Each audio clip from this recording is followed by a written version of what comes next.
tu as un plan de travail ou bien tu… Oui, ben, on attend ici, voilà, Patrick Lemaire qui vient d'arriver. Donc, on attend que les gens arrivent tout doucement, hein. Oui. Et ça, ce sont les questions participants, chat. Quand je clique sur chat, normalement, c'est ça, c'est les questions que les gens posent, hein, c'est ça. Ça peut arriver là-dedans, oui. Ouais, d'accord. Ah, ça, c'est qui, ça? Bonjour, bonjour. Bonjour, Olivier. Bonjour. Ben, je viens comme curieux et puis voir comment la technologie que Christophe met en place se passe. Et je suis un ami Christophe, Ah, voilà. enrhumé, confiné à Cul-des-Sarts, donc je ne suis pas loin de chez Christophe. Ah, ben, c'est très courageux. Donc, moi, je suis courageux. Je le connais depuis 25 ans. Et puis, voilà, on a travaillé beaucoup dans plein de choses ensemble. Et en plus, j'ai la chance d'être médecin et retraité. Je vous remercie de cette participation. Je connais Christophe Oui, je suis très content d'y participer. J'espère que ça va amener un peu d'humour dans Oui. le confinement et dans cette… Vas-y, je t'écoute, petit chapeau.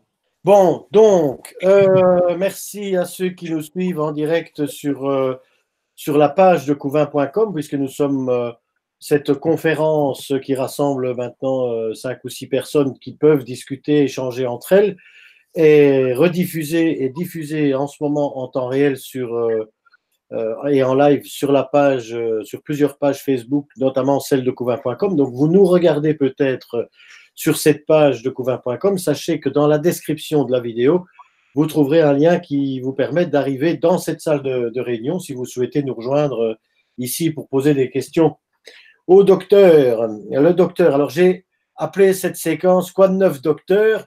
Je trouvais ça sympa, What's up, doc? Hein? Oui, tout à fait. Moi, j'aime bien, c'est mon style, oui. Donc voilà. Je ne sais pas faire bip bip woum, mais bon, j'essaierai. Comme tu m'as dit, bien rester bien devant mon écran, je reste devant mon écran, mais j'ai très dur, quoi. Allez, vas-y. Le docteur VDK est un docteur retraité qui en ce moment est confiné du côté de Bordeaux et qui donc consacre un peu de son temps pour nous rassurer, nous éclairer un peu sur ce qui se passe. On a abordé hier, parce que on commençait à en parler pas mal de ce médicament ou en tout cas de ce traitement possible, la Chloroquine. La chloroquine, c'est ça.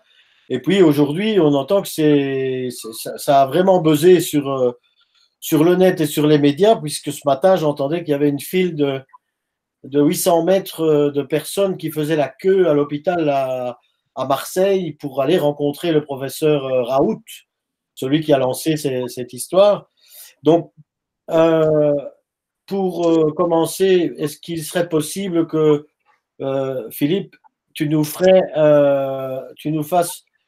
que tu nous refasses un peu le point sur ce médicament, ce traitement, puisque apparemment c'est un traitement qui fonctionne, mais qui n'est pas encore aujourd'hui systématiquement distribué ou utilisé à l'hôpital.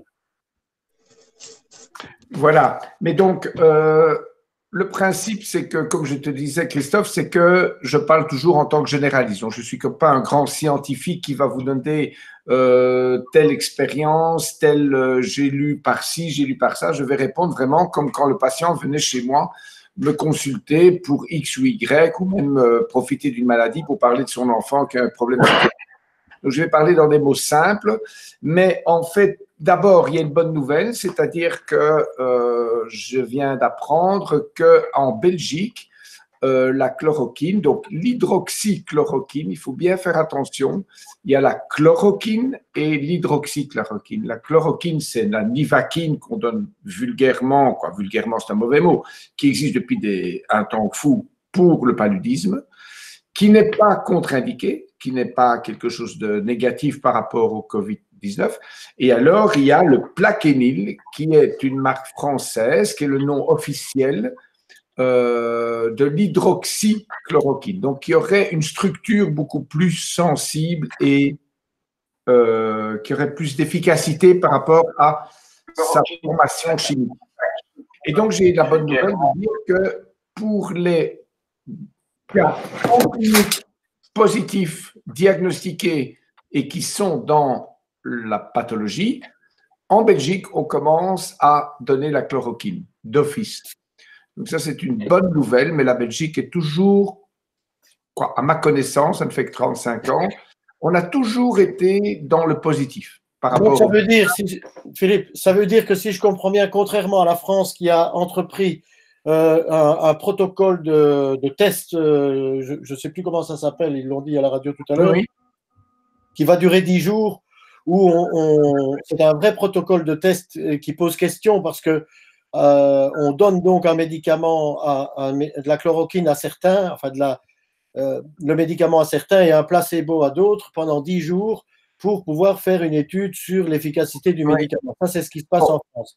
Tout à fait. Donc, tu as tout à fait raison. Mais la seule chose, c'est qu'en Belgique, on le fait déjà d'une manière systématique pour des gens en pathologie vraie, c'est-à-dire que c'est le principe toujours éthique. C'est-à-dire que l'éthique, c'est de dire, voilà, il y en a 10 qu'on ne va pas donner chloroquine et on en a 10 à qui on va donner. Dès qu'on voit qu'il y a une petite puissance de frappe qui pourrait être positive pour le patient, dans toutes les études, on abandonne ceux à qui on ne le donne pas parce que ce ne serait pas éthique de laisser tomber ceux qu'on pourrait sauver. Donc, on a remarqué, donc il faut bien écouter ce que je dis, c'est qu'on donne qu'aux gens malades, positifs, diagnostiqués.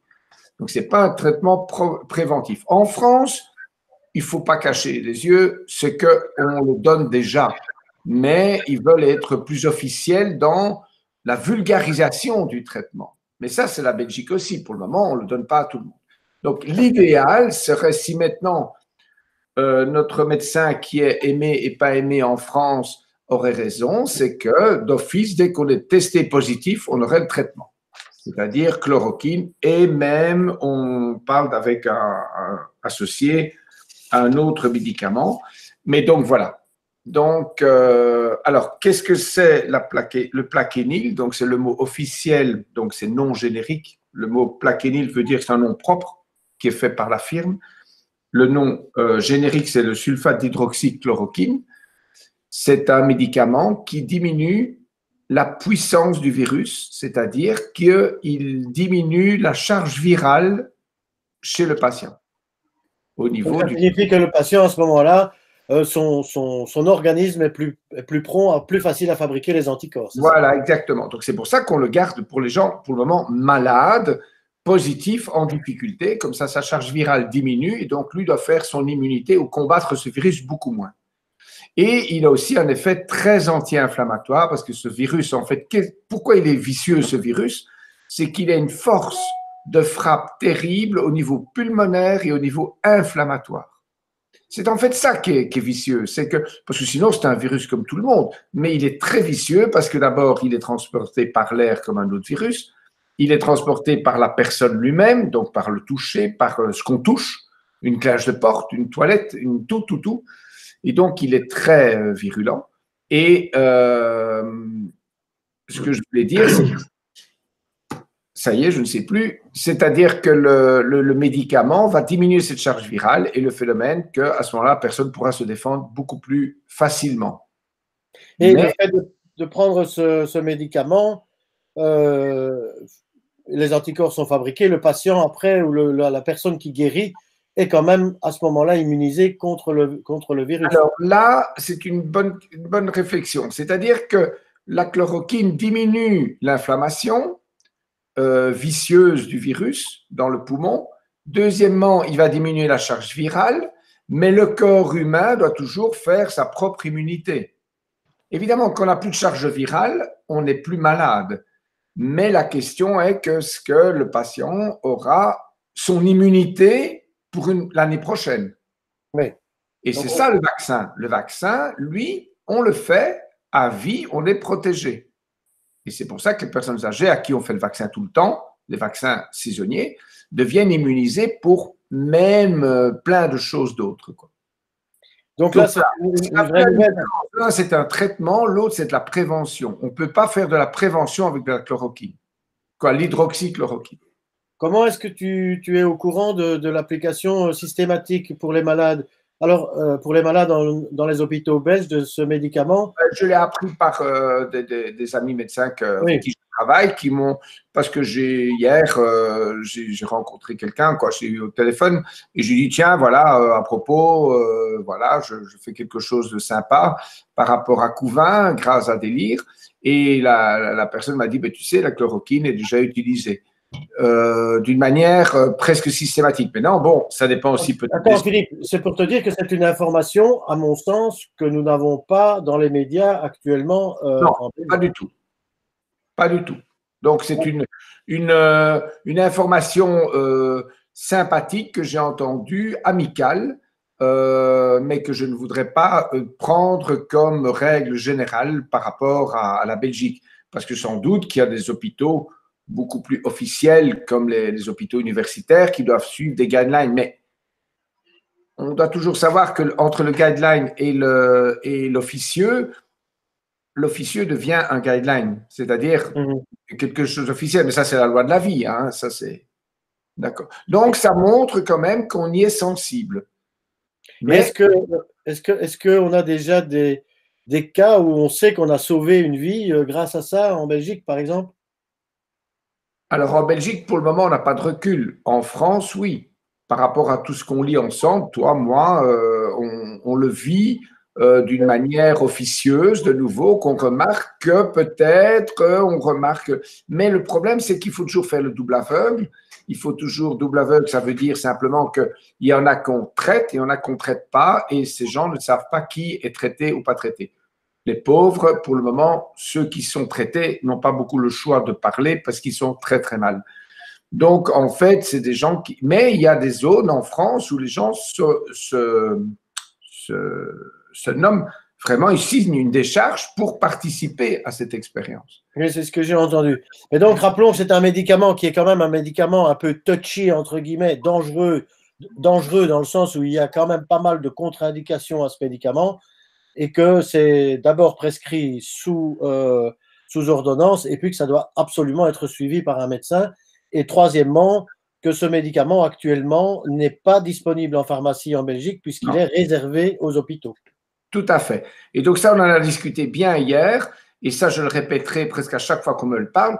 La chloroquine ou le plaquenil comme tel est un médicament à risque qu'on ne peut pas donner à tout le monde, donc on ne peut pas aller le chercher spontanément. D'abord, il ne sera pas distribué parce que ça a toujours été un médicament sous prescription, même pour le paludisme, c'est-à-dire la malaria du voyageur. C'est un médicament qui a beaucoup d'effets secondaires. Évidemment, le traitement est 10 jours. J'avais dit 7 jours hier, mais c'est de 10 jours. Et à une dose qui est normalement où les effets secondaires n'auront pas le temps de se faire sentir. Mais ça reste un médicament, comme je disais hier, ça reste un médicament dangereux dans le sens, par exemple, qu'il est contre-indiqué qu'on prend un antidépresseur. Et ça, c'est que le médecin traitant qui sait tout ça. La petite personne, aussi belle soit-il, avec un beau métier et tout, qui prend un médicament pour son cœur et qui ne sait pas que ce médicament est pour ralentir son cœur, c'est une contre-indication, la chloroquine.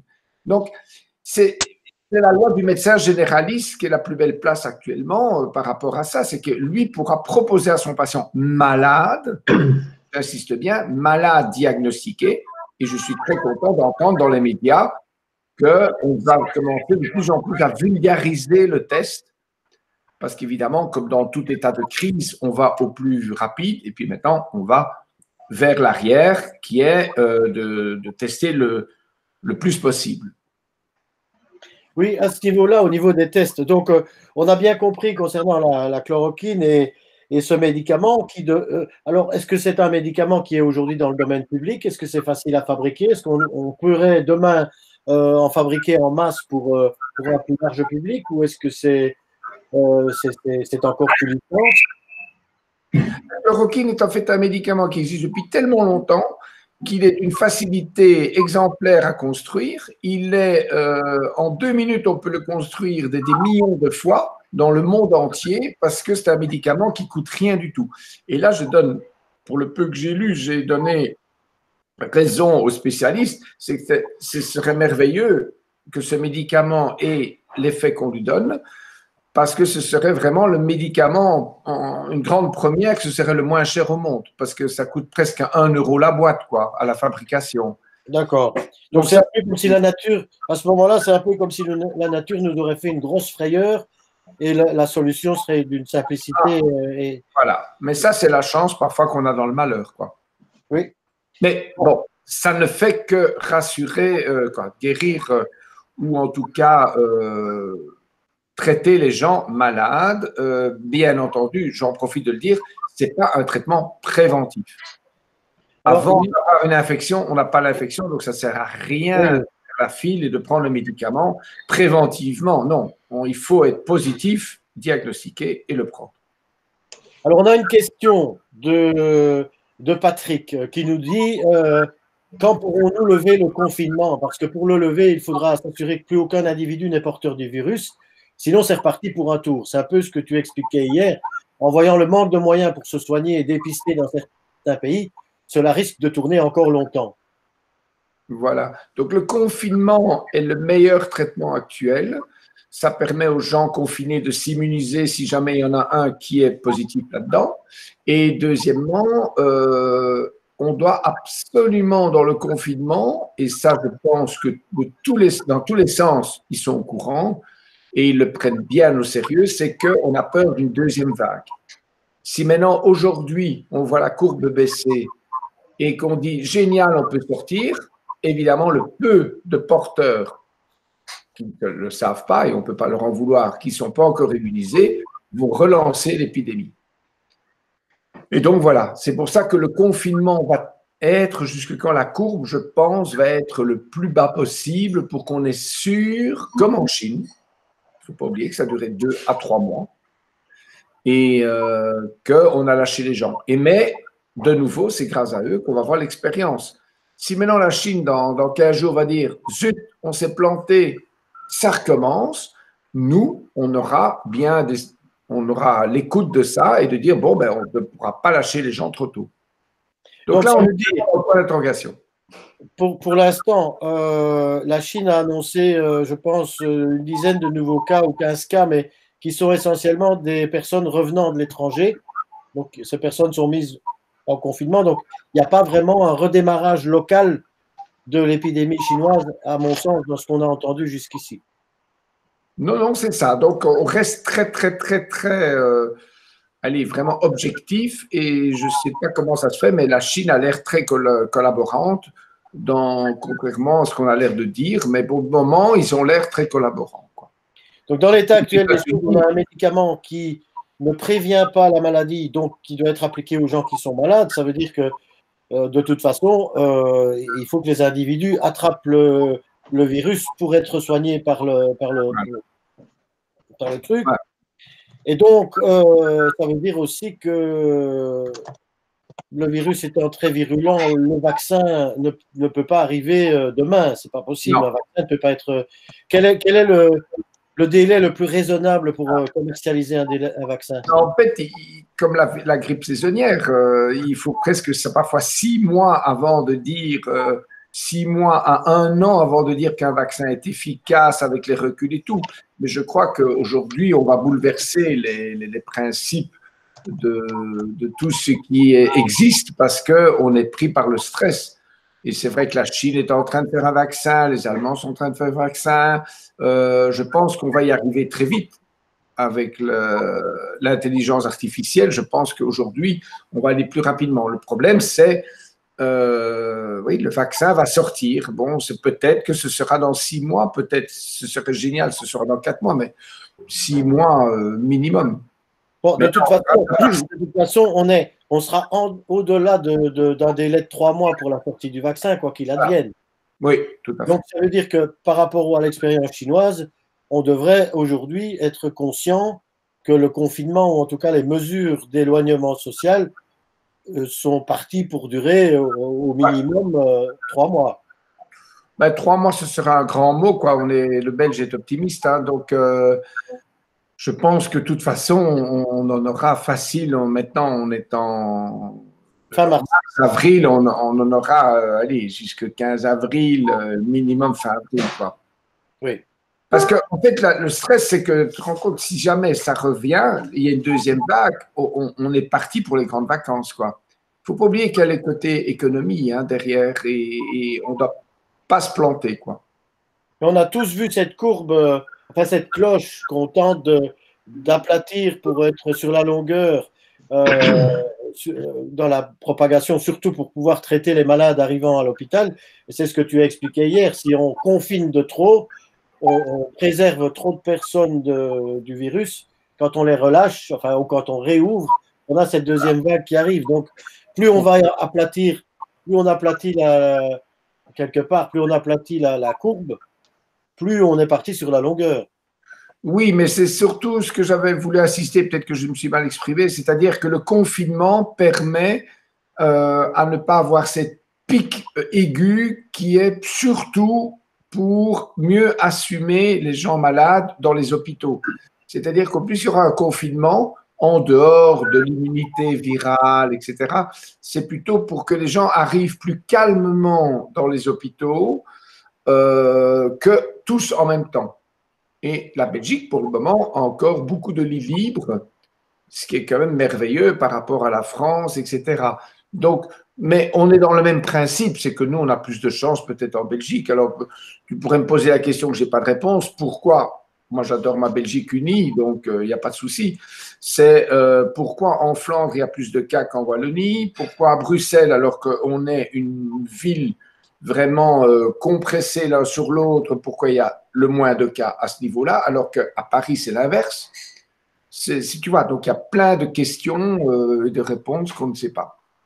Oui, oui, oui. Bah, en ce qui concerne le foyer plus important du côté de Mons, il y a quelques hypothèses liées au carnaval, au grand rassemblement, à l'aéroport de Charleroi aussi, où il y a eu pas mal donc, des choses qui expliquent peut-être les résultats, mais c'est vrai qu'on a vu une carte aujourd'hui du nombre de cas en Belgique et la différence entre le sud et le nord Oui. est Mais étonnante. je n'ai pas encore trouvé une réponse là-dessus, mais je pense qu'il ne faut pas pointer du doigt. Bon, il y a la Hollande qui est tout près, pourtant elle n'est pas tellement méchante. L'Allemagne qui est tout près, elle est en train de se résoudre. Est-ce que c'est le port d'Anvers? Est-ce que… Bon, on ne sait pas. J'aimerais bien avoir toutes ces réponses après, quoi. Alors, question très pragmatique et qui s'adresse directement aux généralistes ou à la personne au docteur qui consulte et qui est obligé aujourd'hui de consulter par téléphone, de faire sa première consultation par téléphone avec un malade potentiel. Quels sont les signes les plus évidents d'une atteinte au coronavirus? Alors, il faut se dire que toute la vie médicale continue. Donc, tout est encore présent. La grippe intestinale, l'intoxication, l'angine blanche, les maladies vulgaires qu'on a, les rhumes, etc., sont toujours présents, corona ou pas corona. Donc, c'est très difficile pour le médecin généraliste de faire la part. La seule chose qu'il faut se dire, c'est la température. Je pense que si on doit résumer dans la bagarre le virus, c'est température 38, alerte rouge. Mais ça peut être aussi la grippe, une grippe simple, ou même une pneumonie, ou même une infection rénale, mais à ça s'ajoute une toux. À ça s'ajoute, paraît-il, et c'est des cas plus vicieux, des problèmes digestifs. Donc on est en train de remarquer que le corona peut créer des inflammations digestives et donner des diarrhées. Ah oui, mais attends, c'est peut-être la grippe intestinale, mais on ne fait pas 38 avec une grippe intestinale. Et donc, c'est au généraliste, c'est très vicieux de voir, il faut les symptômes, donc je les résume, température, une toux, un essoufflement et diarrhée ou pas. La diarrhée, c'est une question d'un effet secondaire en plus du virus, quoi. Donc ça, si on a la trilogie, je fais de la température, je tousse, je suis essoufflé, j'ai une petite diarrhée et je tousse en respirant, ça c'est typique de l'inflammation, c'est comme l'asthmatique, où c'est très bien que quand il fait un effort, il tousse. Ça, c'est alerte rouge, quoi. Donc, tu veux dire que quand on respire, on aurait tendance Voilà. À devoir tousser, quoi. Il y a un petit gag qui sort, mais que je pense que c'est sûrement réel. C'est-à-dire qu'on, je ne sais pas si tu l'as déjà lu, mais le gag, c'était de prendre sa respiration très fortement et de tenir 10 secondes. Et si on tient ces 10 secondes, sans tousser, c'est qu'on n'est pas très enflammé. Bon, si on touche dans ces 10 secondes, on peut se dire c'est sûrement qu'on est enflammé, puisque le Covid-19, c'est une inflammation. Donc, quand on respire fortement, c'est comme l'asthmatique, en fait. Mais le pauvre asthmatique, il fait que tousser, lui. Hein. Donc, mais il ne fait pas de température. Donc, température, la toux et un état de fatigue et d'essoufflement, alerte.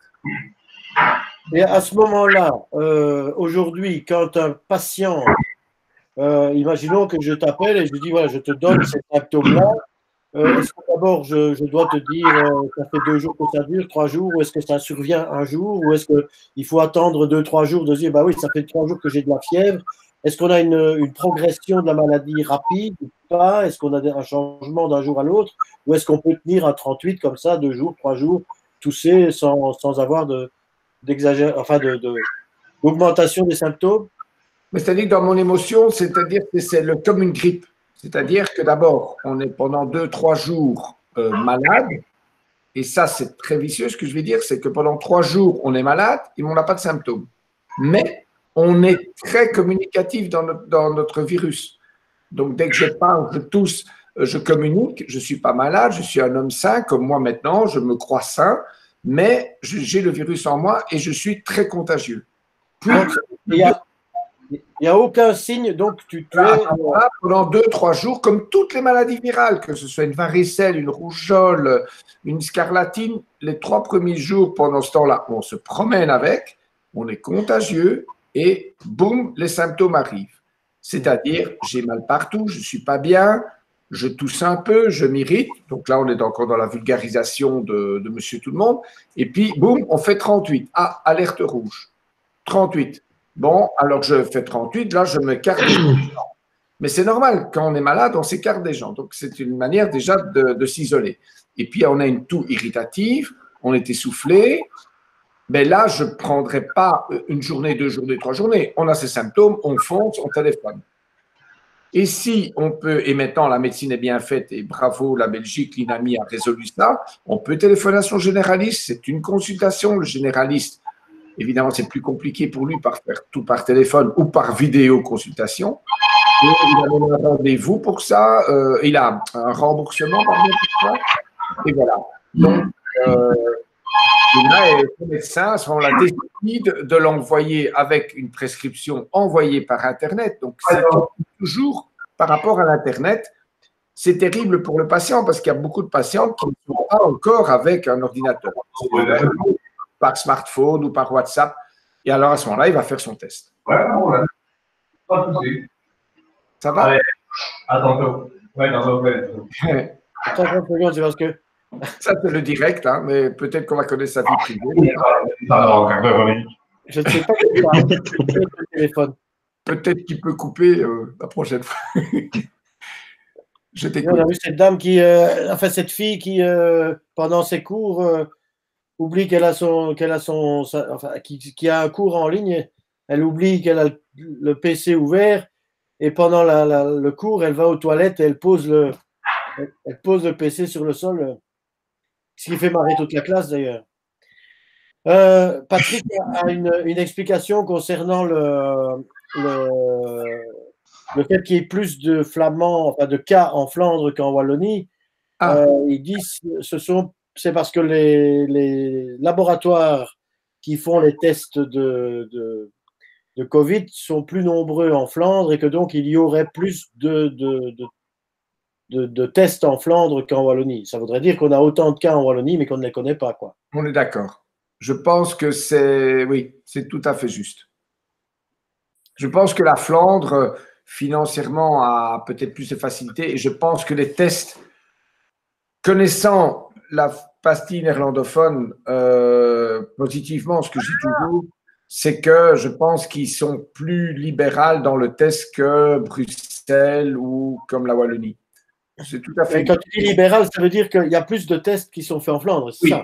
En fait, c'est le côté nordique, hein, c'est le côté comme en Suède, comme en Norvège, ils sont beaucoup plus, allez, guillotine, on fait des tests, et puis voilà, parce qu'on doit faire des tests. Ça coûte cher, on s'en fout, on fait des tests.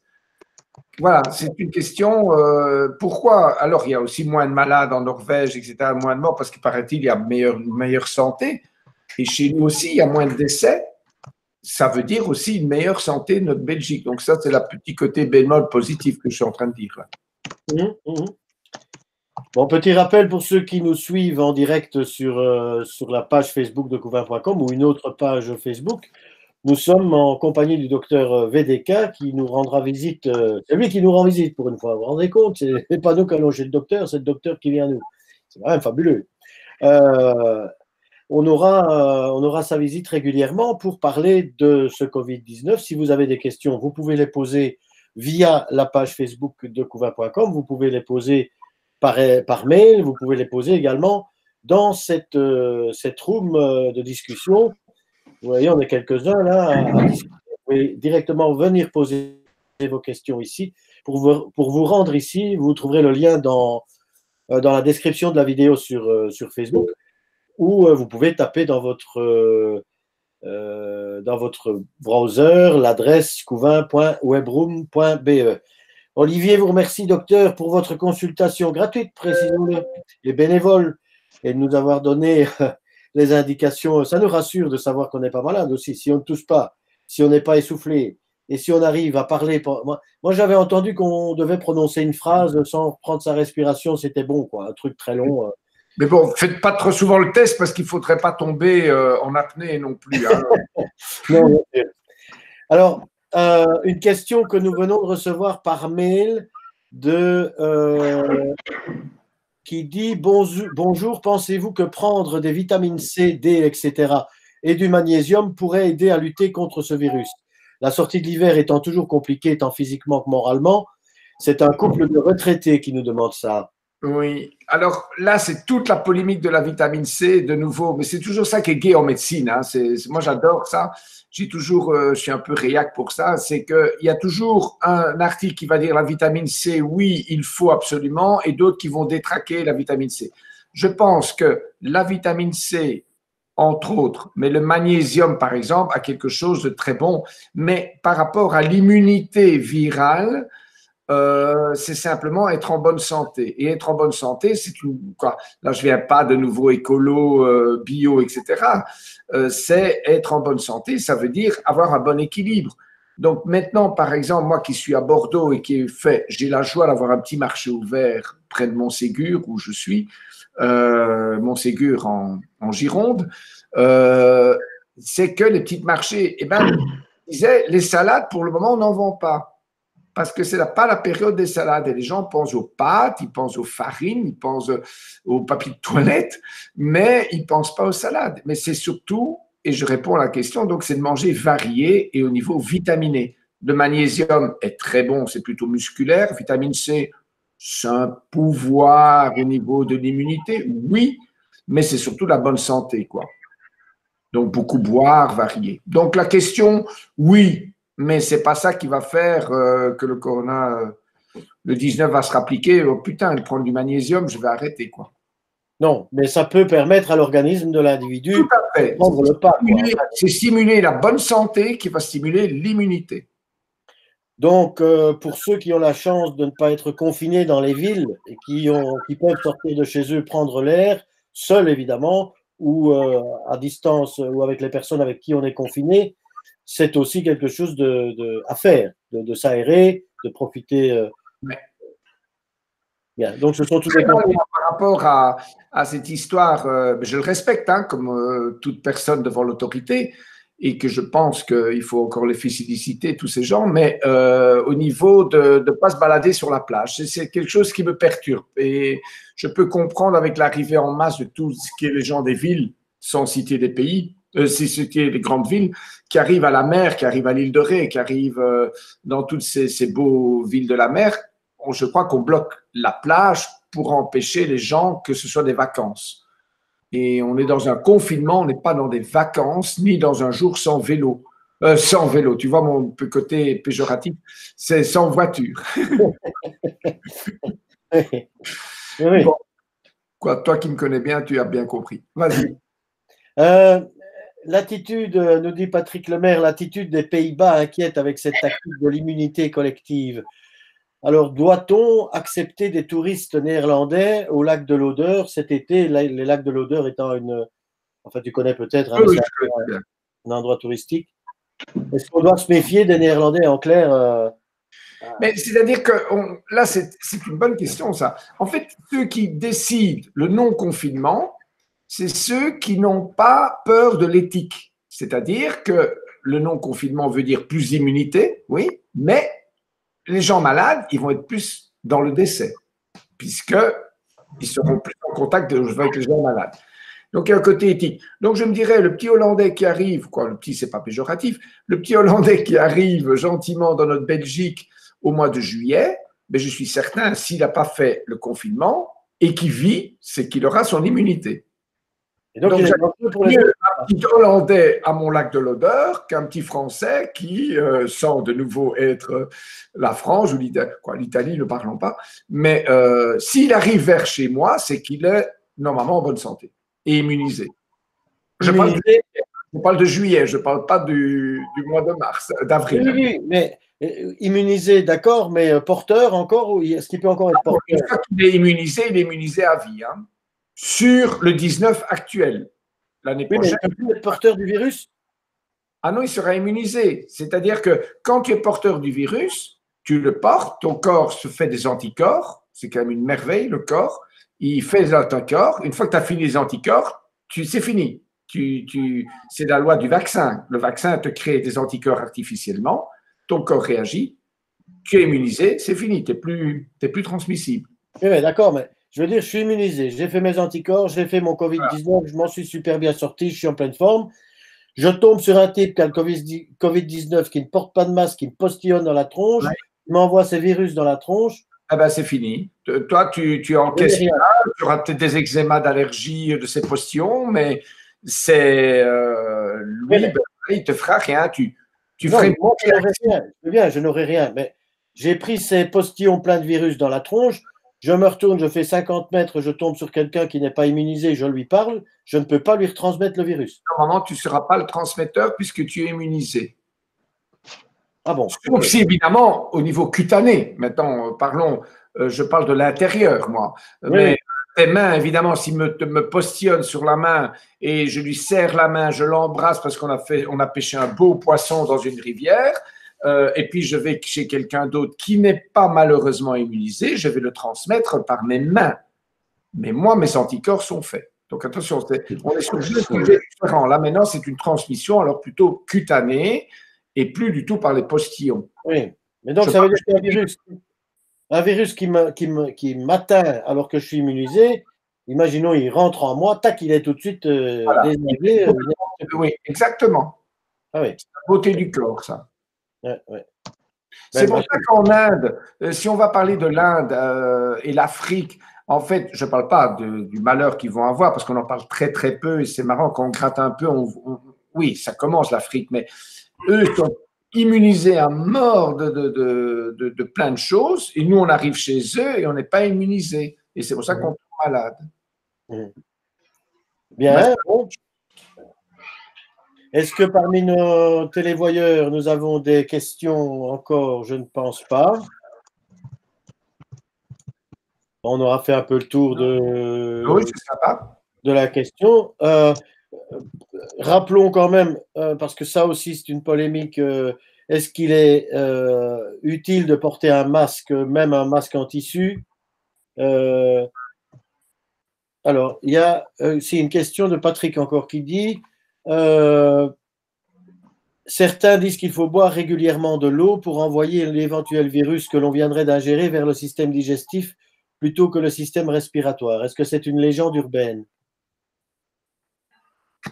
On prend le virus, là, je vais répondre à la VDK, hein, comme je réponds à mes patients qui m'ont supporté pendant 35 ans. Boire, c'est la meilleure chose qu'on peut faire pour le corps pour stimuler son bien-être et son équilibre. Maintenant, le virus vient par tout ce qui est respiratoire, donc on le boit Pour la bouche, ok, mais c'est le nez quand même. On respire pour le moment le plus souvent par le nez. Donc, si maintenant on veut parler de l'eau, pour répondre à cette question, je pense que le meilleur système, c'est laver son nez. Comme les gens allergiques le savent très bien, si on fait, pour pas citer une marque qui est Physiomère, donc c'est ces sprays d'eau de mer que les allergiques bio qui ne veulent pas utiliser de la cortisone et tous ces sprays, eh ben, ils se font des sprays d'eau de mer dans le nez et ça lave super bien ton nez et là, à ce moment-là, ça va enlever ce virus qui s'est déposé sur nos muqueuses nasales. Donc, ça peut avoir un effet. Je parle du nez. Hein. Oui, oui. Après, une fois que tu l'as avalé et qu'il est dans ton système respiratoire et qu'il va partir dans ton corps, je parle le nez. Donc, si on veut, on met un masque. Pour répondre à ta question, oui, le masque, comme je disais hier, c'est génial parce que ça empêche tes postillons d'aller chez l'autre et l'autre empêche ses postillons d'aller chez moi. Mais si je respire et je fais un footing avec mon masque, je vais respirer le virus qui se balade dans l'humidité de l'air et là, je vais l'aspirer parce que ce n'est pas un bon filtre. Je parle du masque chirurgical. Et voilà. Et donc, nettoyer son nez régulièrement est plus rentable que de gargariser sa bouche. Mais la bouche, oui, boire, oui, mais c'est plutôt boire et recracher. Parce que il faut cracher. Si on l'avale, il passe pas sur le système digestif, il passe dans le sang, et ta. Parce que nos muqueuses sont hyper bonnes. Hein. Dans la bouche, ils avalent tout ce qui bouge. Hein. Donc, je réponds officiellement, boire, ça ne va pas immuniser, quoi. Oui. C'est plutôt nettoyer son nez. D'accord? Bien. Patrick, je ne sais pas si vous avez encore des questions, vous pouvez les poser. Non, c'est parfait. Merci. Merci Philippe. Bon, on se retrouve prochainement. Hein. On va voir si on rassemble encore, si on a d'autres questions qui arrivent. On se retrouvera sans doute dans les jours qui viennent. On va peut-être laisser passer un jour ou deux pour refaire une consultation vendredi, par exemple. On fait ça, ben oui, on peut faire ça vendredi, comme ça il y aura un peu une évolution positive, peut-être. Espérons-le. Oui. Revenons quand même de cette discussion. On y a cru en Belgique après le week-end, mais malheureusement, bon, c'est normal. Hein. On n'est pas encore dans le pic pour le moment, quoi. Non. Rappelons quand même que dans cette discussion, on a appris quelque chose qui est rassurant parce que c'est un vrai débat sur les réseaux sociaux concernant cette chloroquine. On a appris que vraisemblablement, c'est aujourd'hui utilisé dans les hôpitaux en Belgique pour les malades. Et moi, j'avais une question concernant est-ce qu'on l'applique bien parce qu'en France, j'ai entendu qu'on attendait des malades qui étaient déjà bien avancés dans la maladie pour se dire oui, on donne ce médicament, mais qu'il était un peu tard, qu'il vaut mieux arriver quand même au début des symptômes et le plus tôt possible après le diagnostic que la maladie est bien présente, que c'est quand même préférable d'arriver assez tôt avec la chloroquine, quoi. Exactement, je pense, mais ça c'est de nouveau mon point de vue très personnel, mais je crois qu'il y a beaucoup de scientifiques qui le pensent aussi, c'est que si on est positif et qu'on est malade, et donc qu'on a diagnostiqué la maladie, ça ne coûte rien de la prendre. Si on n'a pas, si on peut la prendre au niveau de sa santé, au niveau des contre-indications, que je répéterai peut-être très souvent, mais c'est pas un médicament bénin. Et je pense que si on n'a pas de contre-indication et que le généraliste veut le prescrire de son côté, mais malheureusement aujourd'hui on bloque les pharmacies pour donner la priorité aux hôpitaux. Donc les hôpitaux, je pense, le donneront d'une manière spontanée, peut-être pour le moment sans le clamer, mais vont peut-être le faire d'une manière systématique, quoi. Mais parce qu'aujourd'hui, rappelons-le, même en passant par son généraliste, et de toute façon, il faut passer par un médecin, même en ayant l'ordonnance, même en ayant toutes les garanties que ce n'est pas contraire à mon état de santé, de prendre ce médicament, je ne peux pas me le fournir en pharmacie. Normalement, non. Et alors, évidemment, tu connais mon côté réac sur le net, attention aux faux qu'on peut avoir par Amazon ou par n'importe quoi. Attention, quoi. Moi, j'y connais rien là-dedans, mais je sais qu'il va y avoir des gens qui, évidemment, vont profiter de la faiblesse des gens pour se fournir des médicaments sucrés, quoi. Ouais. Donc ça, j'en profite peut-être pour une fois de le dire officiellement, quoi. Bien. Ça va? Bien, merci, Philippe. Merci Christophe de ton initiative. Je me reste disponible et donc tu me téléphones quand tu veux et s'il faut faire jeudi, on fera jeudi. Moi, je suis retraité, j'ai tout le temps. Quoi, j'ai tout le temps, j'ai plein de choses à faire. Et ce qu'il y a, c'est qu'aujourd'hui, il y en a beaucoup tu vois, on se prépare à la retraite, nous, déjà. Il y en a pas mal qui se préparent à la retraite. En tout cas, pour mon confinement, je ne vais pas vous envoyer des photos de chez moi parce que je rendrai plein de choses jaloux. Mais des confinements comme moi je fais, mais c'est tous ceux qui habitent la campagne, dont toi, hein, Christophe. Oui, on est privilégiés, nous, dans nos campagnes. Je serre la main à ceux qui se confinent dans les appartements parce qu'ils ont beaucoup de… Mais bon, allez. Merci, docteur. Merci à Patrick d'être passé, à Thierry. Merci. Au revoir à tous. Merci, Doc. Au revoir, Adi. Salut, salut. Au revoir, Christophe.